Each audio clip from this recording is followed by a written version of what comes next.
Hey anime fans, it's Animan back again with a list of anime with overpowered main characters. But this time, we have only the newest series, releases of 2020, and of course the only ones that are good and worth watching. Upon checking this list, you will absolutely find what you are looking for, be it isekai, romance, or action. Overall, all of these themes are well mixed with an overpowered anime main character who spices things up and plays the role of making these given anime TV shows more interesting to watch. So, let the countdown of our list of the new best anime with an overpowered main character of 2020 begin.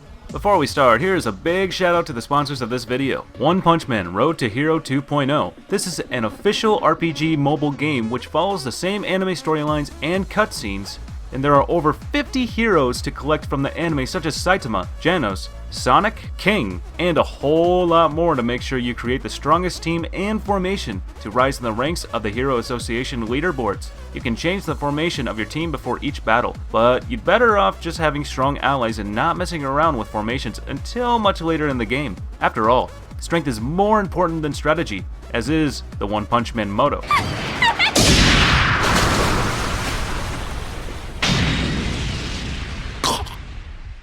I personally like the Idle reward system, which lets you play the game anywhere, anytime. This game is available now on iOS and Android. Feel free to check out the link in the description to download it and redeem the code in the description below for a free kick-off prize. Alright, at number 10 we have Muhyo and Rouji's Bureau of Supernatural Investigation, 2nd season. Are you a victim of unwanted spirit possession? Is there a ghost you need sent up and away, or down to burn for all eternity? If the answer is yes, then you need Muhyo and Rouji, experts in magic law. Serving justice to evil spirits is their specialty.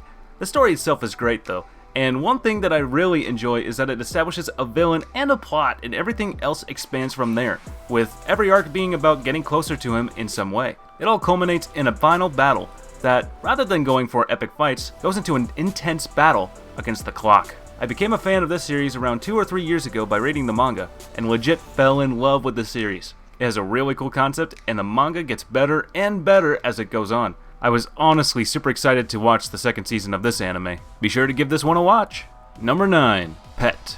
This anime is a strange one. Pet is a story that reflects how a person thinks they have done everything right to twist their own destiny, yet in the end finds out that they did everything wrong and actually lives in a falsified reality created by their own ego. Pet so far is not for the faint of heart. It is a show that requires you to pay attention to a number of scenes very intently, and sometimes potentially to rewind a few scenes depending on how dense the information is. But it is a challenge that someone like me can genuinely appreciate. Unlike many anime that hold your hand and make you sit through 10+ minute long exposition dumps with nothing happening, Pet is going to methodically tell you things when relevant, and allow you to use that knowledge to understand the characters even more. Pet, in that sense, is a breath of fresh air. At number 8 we have Kyokou Suiri. The mysteries that present themselves in Kyokou Suiri are fascinating because this anime builds a whole world around the yokai. While yokai are unique and stem from old legends in Japan, Kyokou Suiri is able to combine these elements to create an interesting and unique plot. In a world where yokai exist, they come together through a young girl named Kotoko Iwanaga. Kotoko is the bridge and peacekeeper between the spirits and the humans.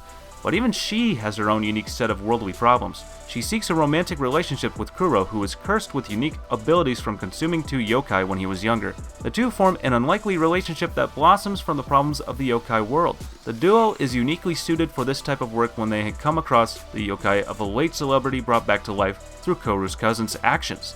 Kotoko and Kuro must defeat the murderous yokai and bring peace back to their world while maintaining their relationship in the process. All in all, I think this was a great mystery supernatural anime.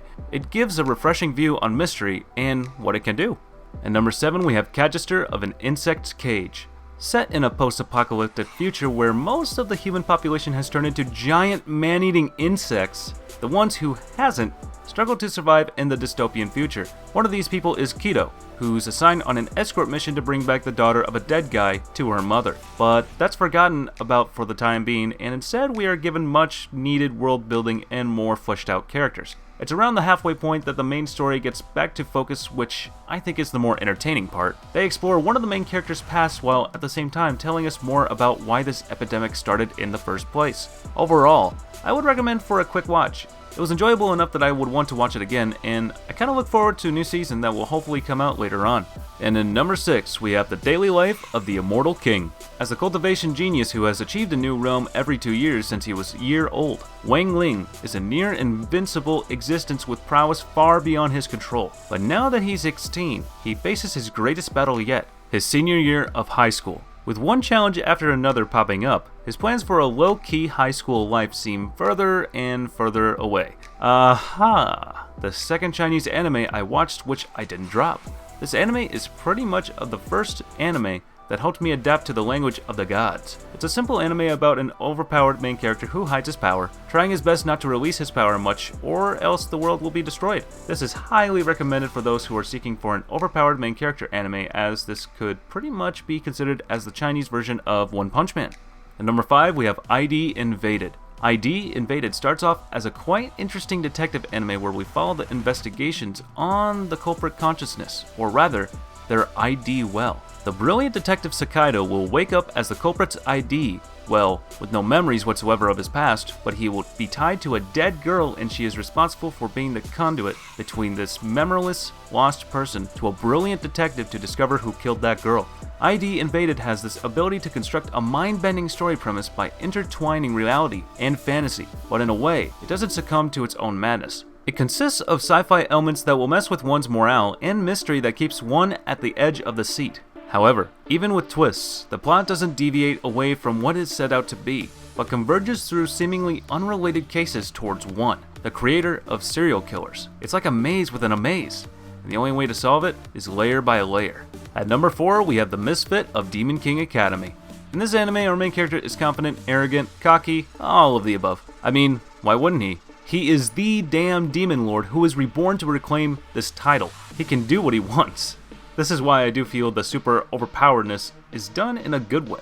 But with the story too, it makes it even more interesting. And it all fits well together. As for the other characters, you'll learn to love those too. So far, they've brought out a wonderful cast of characters from his parents to 2 great in their own right sisters, and I cannot wait to learn more about them and how they fit into the story. They each have their own personalities that really mesh well and even sometimes become amusing. The art style is really good too. It's flashy when it wants to be, dark when it needs to be, in areas that really fit well with the atmosphere and theme of the current point of the episode. Much like the sound is too. Really well done there with the sound design. I'm looking forward to more episodes as they come out, and I'm definitely looking forward to seeing how our Demon King reacts around Demon School, and you should be watching too. And at number 3, we have Darwin's Game. Instead of having you transfer to another world begin your adventure of survival, how about just do it from real life? That is exactly what this anime is about. The story begins when the main protagonist downloads an app that happens to turn a whole society into a battle zone. The app or organization can somehow manipulate people's thinking, turn an in-game coin into a real-world functional currency system, and it can somehow maintain order to society when you are literally been put into a deathmatch. Darwin's Game is the most recent addition to the survival game genre. The majority of this anime can basically be summed up as a generic strong-valued anime dude is given Emiya Shiro's Trace On ability from Fate Stay Night and is thrown into a Fortnite-style battle royale that basically uses Future Diaries' phone mechanic. Ho ho ho! And he gets all the hot anime waifus who immediately want to bear his children roughly 5 minutes after meeting him. Well, this anime is good. That's why it's in 3rd place. In 2nd place, we have Dorohedoro. The story is very simple. We follow a Kaiman who was a normal human, but due to some sorcerer's powers, his head turns into a lizard's head. Now he hunts down sorcerers to find the man who made him into the creature he is. He usually works with a female named Nikaido, and we also follow the villains doing stuff like killing people, eating, and just doing random shit. The world of Dorohedoro is one of the rarest and most original I have ever seen. It's violent, dark, confusing, with many strange things in it, and it doesn't fall into your typical anime. All accompanied by a surreal and unpolished artistic style that gives you the feeling of being dirty and visceral, using elements such as magic, demons, curses, accompanied by comedy and dark humor, all with a steampunk aesthetic, and that some might define like gothic cyberpunk. This one is absolutely unique. And number 1 is The God of High School. Well, there is no plot to be found for this anime. To start, a tournament is held to crown the strongest high school student in Korea. The people that join have extremely typical anime character abilities, and the prize is that one wish will be granted to the winner. We soon learn that the competition is held by a mysterious organization and is full of strong people. God of High School is one of the most popular webtoons today, and it is for a reason. It's damn entertaining, having really cool characters, really cool fight scenes and moves, and all in all, a textbook type of shonen. So yeah, they fight each other for the promise of getting whatever they want. It's like Superpower Battle Royale. Jin Mori is your typical shonen protagonist, and of course, everything is going to go his way. Oh, and of course, he's related to someone important and has special powers. Well, that's it for today. Don't forget to download One Punch Man Road to Hero 2.0. The game is awesome. The gameplay is easy to learn, and upgrading the mechanics are amazing, and there are a lot of other modes to play than just the story mode. I literally enjoy playing this game, and I can't wait for more characters to be added into it. Link is in the description. Feel free to download it, and the redeem code is 02HERO for special bonuses. I hope you all enjoyed today's video. I know I did. I have a lot of binge watching ahead of me, and I'm sure you do too. I'm sure your list just expanded out, or who knows, maybe you're all caught up. But anyways, if you think that we missed anything on this list, then be sure to leave a comment down below. I know that we can't catch everything, and we can't put it all on the same list because it's a top 10. It's not a top 20 or 25 or 100. God, that would be hard. And my poor voice. Whew, that's a lot of talking. Anyways, I'll catch you later. See you in the next one.